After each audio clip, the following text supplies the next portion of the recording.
안녕하십니까. 이래하는 박선민 원장입니다.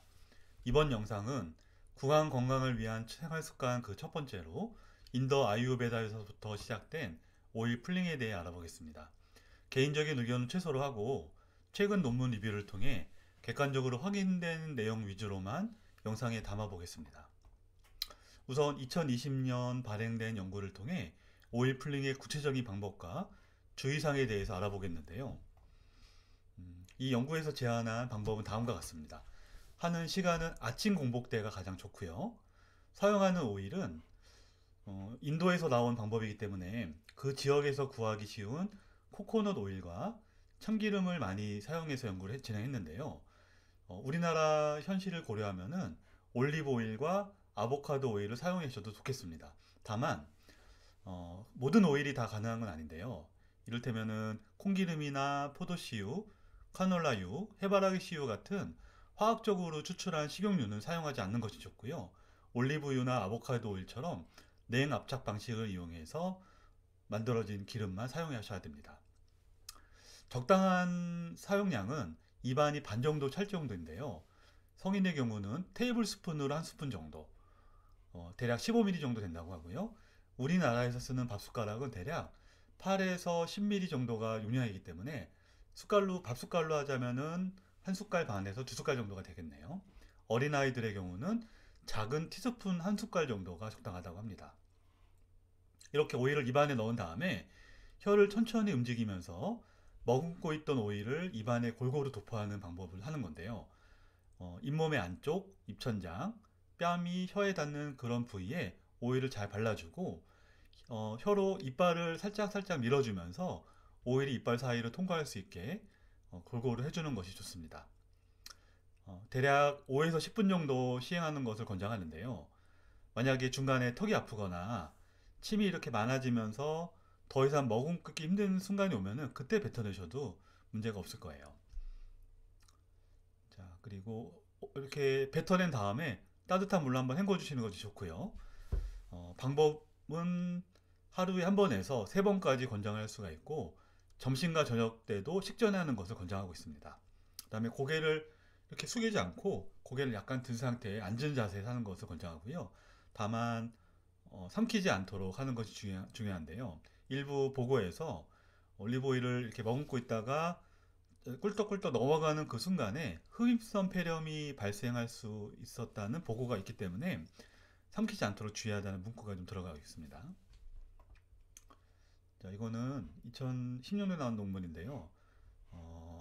기존의 오일 풀링의 효과를 검증하기 위한 여러 연구들에서 권장한 시간이 대략 10분 정도가 가장 많았고요. 짧으면 5분에서 길면은 20분까지 연구를 디자인했었네요. 자, 어떤 증상에 올리브 효과가 있을까? 증상 개선 효과를 평가한 논문 리뷰를 해보겠습니다.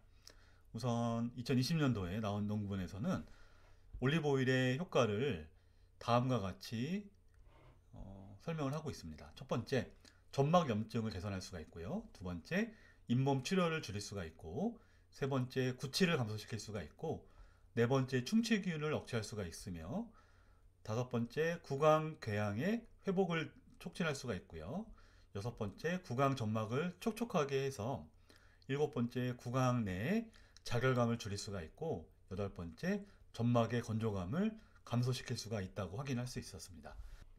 2013년 나온 연구에서는 40명의 일반인을 대상으로 45일간 오일 플랭을 시행한 다음에 그 두 그룹 사이에서 치석, 치주염, 세균량의 차이가 있었는지를 확인했습니다. 요 그룹 B가 오일 플링을 시행한 그룹들인데요. 플라그 스코어, 잇몸의 염증 지수, 그리고 구강 내 세균의 개수가 모두 감소함을 확인할 수 있었습니다.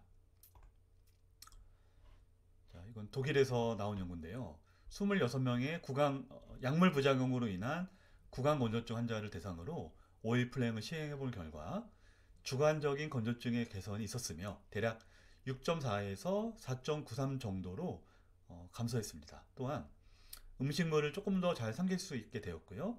구강 내 상쾌감이 좀 증가했고 건조해서 깨는 횟수가 줄었다고 확인을 했습니다.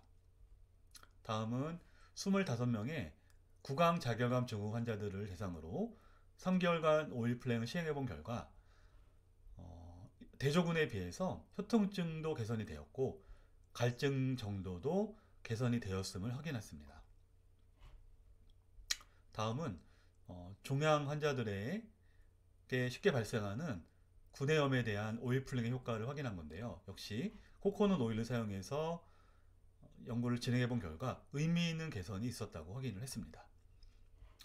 다음은 72명의 항암 부작용으로 발생한 구내염 환자들에 대한 효과를 확인했는데요. 9주 동안 코코넛 오일을 시행을 했고 대조군으로 매직 마우스 와시라는 제품을 사용했었는데요. 매직 마우스 와시는 항생제, 항진균제, 항히스타민제, 스테로이드를 혼합한 가글 제품이었습니다. 이렇게 두 그룹으로 나눠서 9주 동안 오일 플링과 마우스 와시를 사용을 해본 결과 두 그룹 사이의 개선 효과가 유사했다고 합니다. 이 말은 오일 플링이 효과가 없었다는 뜻이 아니라 이 정도의 효과와 비슷한 개선 효과가 있었다는 의미였죠.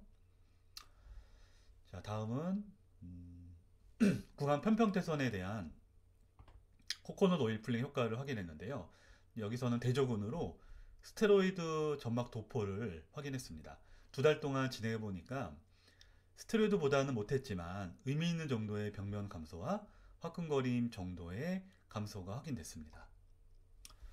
자, 그래서 오일 플링 방법을 한번 요약해 보면요. 언제 할까에서는 아침 공복이 제일 좋고요. 어떤 오일을 쓸까에서는 올리브 오일과 아보카도 오일을 추천하고요. 얼마나 많이 쓸까에서는 한 숟갈 정도의 양으로 하시면 됩니다. 이거 물론 밥 숟갈로 하면은 한 개 반에서 2개 정도가 되겠죠. 지속 시간은 5에서 10분 정도면 되고요. 하루에 한 번이 적당하긴 하지만 가능하면 3번까지 해보면 좋겠습니다. 주의사항이 몇 가지가 있는데요. 흡입성 폐렴이 위험도가 있기 때문에 삼키지 않도록 주의하셔야 되고요. 뱉어낸 이후에는 물로 잘 헹궈주시고, 만약에 심한 궤양과 출혈이 있다면 그때는 조금 자극이 될 수 있기 때문에 피하시는 게 좋지만, 보통 우리가 흔히 겪고 있는 구내염과 편평태선 상태에서는 크게 무리가 없고 오히려 개선 효과가 확인되었습니다. 그래서 저자들은 먹는 음식이라고 생각하고 편하게 하시는 것을 권장하고 있고요. 다만 알러지가 있거나 점막 자극이 돼서 화끈거림, 따끔거림이 혹시나 발생한다면 오일의 종류를 바꿔보시거나 중단하시는 것이 좋겠습니다. 또한 이 오일 플링이 건강에는 좋지만 양치를 대신할 수 없고, 또 치과 치료에서 흔히 받는 그런 구강 위생 관리는 따로 해서 보조요법으로 쓰는 것을 권장하고 있습니다.